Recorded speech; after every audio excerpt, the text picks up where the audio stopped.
I'd like to direct your attention to the first of several slides that you will see. This is the child of our donor mother, who will be our first speaker of today. Miss Diane Hambrook, we are happy to have you in attendance.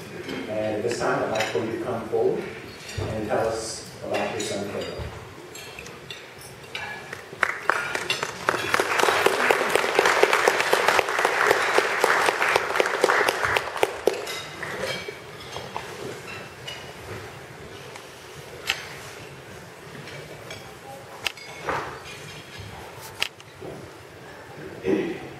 I'm glad I could come here today and tell you about my son, Caleb. Caleb Allen Enyart was born April 16, 1985, 22 months after his big brother Wade. It's hard to talk about Caleb without talking about Wade because they were so close. Wade was the more inquisitive and serious one, while Caleb was the calm. He was the one who always said funny things, sometimes without knowing they were funny. As a single mother with two small boys, I routinely took them to the bathroom before we left for any trip because somehow any trip in the car makes little boys have to go. One day as I stood them on either side of the toilet and was waiting for them to finish, Caleb looked up at me and very sincerely said, "Oh, Mom, I wish you had a penis like me and Wayne." He felt so sorry for me and my animals. Caleb loved animals. He seemed to connect with them in a special way. His first job was at a veterinarian's clinic where he learned about the health and care of animals. He even helped birth a calf and was thrilled to come home and tell me all about it. He was extremely concerned with animals being treated well and could not stand for any animal to be neglected or abused. I don't know if it was because he was the younger brother or just because it was part of his nature, but he was very competitive and worked hard to be the best at things that were important to him. When he joined the school band, he chose percussion. Oh, lucky me. He mastered all the percussion instruments, but his favorite was the quads. That's the 4-drum set that's worn on a harness around the neck for marching. He loved marching band, and he truly excelled at playing those quads out on the football field. He didn't just play them. He also twirled the drumsticks expertly around as he played. He loved the attention of having all eyes being on him during the halftime shows. He went on to form a band with 2 of his high school buddies, and they were so good, they were recruited by a record company and went to California when they were just teenagers to record a record of their demo songs. Caleb was especially close to his grandpa C.H., my dad. When Caleb was a teenager, thanks to his Aunt Nita, he got to go to Honolulu, Hawaii to visit his grandpa. He had such a great time. He even went parasailing. He got to go to Pearl Harbor, the Arizona Memorial, a luau, snorkeling, and even climb the palm tree. He had a blast.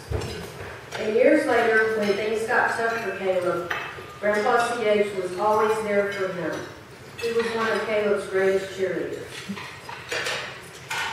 Caleb was indeed the class clown, and he loved to make people laugh.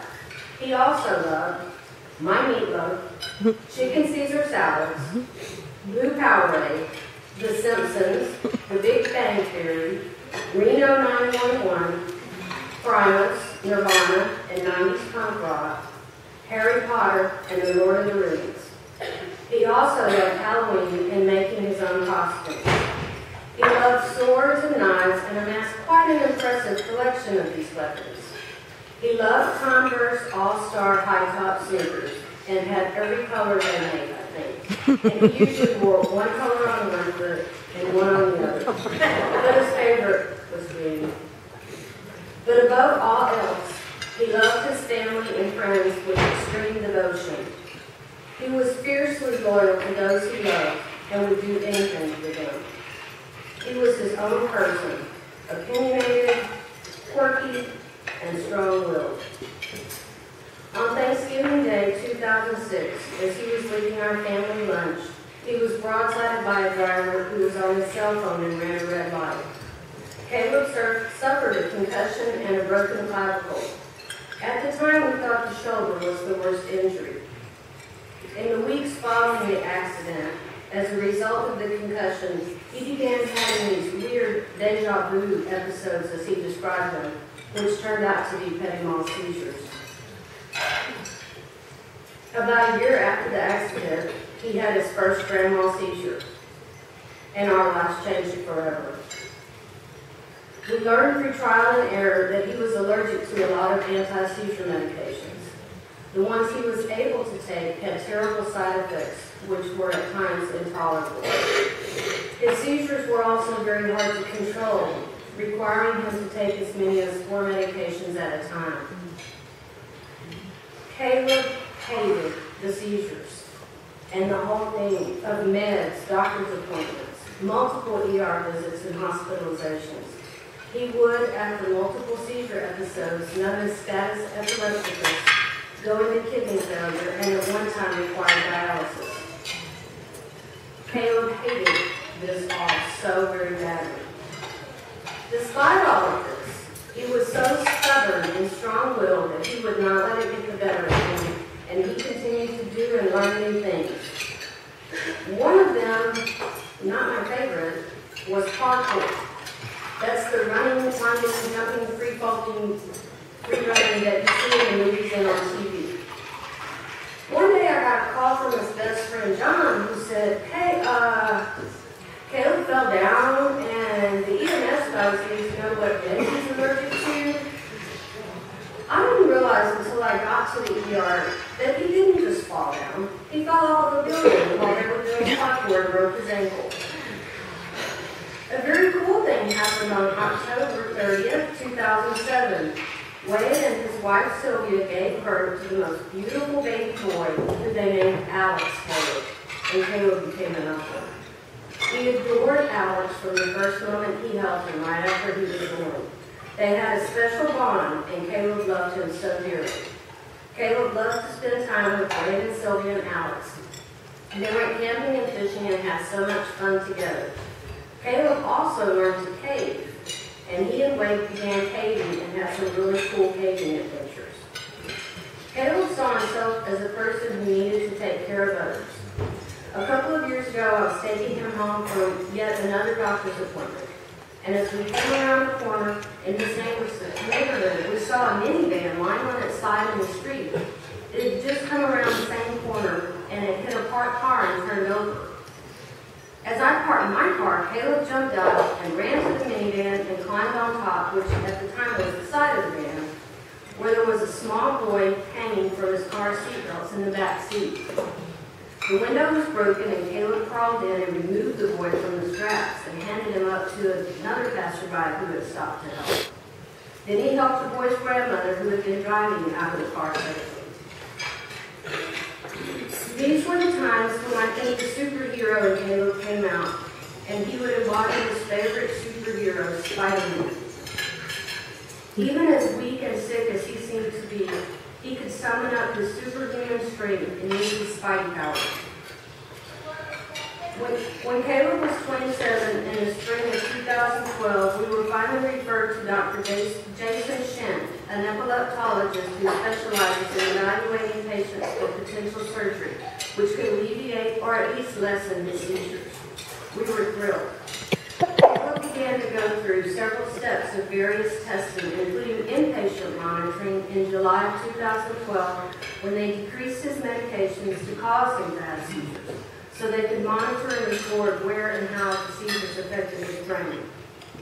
He endured the horrible series of grand mal seizures while we were there, and he was actually proud of how much data he had provided for the doctors. On August 7th, I took him to another appointment, and when I took him home, he gave me a bottle of his new homemade ketchup and a jar of homemade mustard he had begun to make. Did I mention that he was a little flirt? That evening, he and his best friend John went to Wade's house to play the regular game of Dungeons and Dragons with their buddies. Before Alex went to bed that night, he sat in Caleb's lap and fed him animal crackers.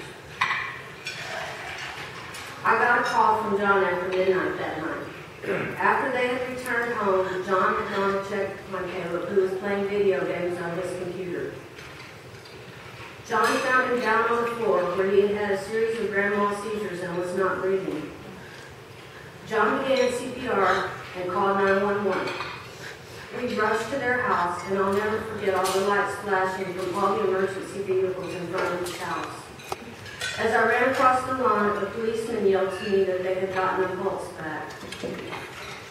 At the hospital, they ran tests and eventually told us that his brain was just too swollen and damaged. He was basically brain dead and being kept alive with machines and medications. We decided we wanted to donate his organs to help other people, as we know Caleb would have wanted to do this. His poor body was too unstable at that time. He was admitted to the ICU and given medications and blood transfusions. The Texas Organ Sharing Alliance TOSA team arrived and met with us. They were all so wonderful and helped us so much. The doctors and nurses in the ICU worked furiously all day to try to stabilize him. These hours also gave us a chance to spend time with him and tell him goodbye. Despite all their hard work, he began to bleed out, and we were not able to donate his organs.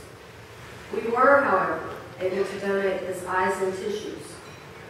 Somehow knowing this has made it a little easier and not quite so final to lose him. Our Spider-Man superhero Caleb was able to provide 91 tissue grafts, 90 of which have already been used by people in 21 states and 3 foreign countries, Great Britain, South Korea, and Turkey. That's 90 lives in the U.S. and abroad that were improved because of Caleb's donations. Caleb is our hero. As much as he always wanted to do for others and protect others, we know that he would love to know that he continues to help. I miss him every day. I loved him dearly, and I thank you all for letting me come here and talk about him today.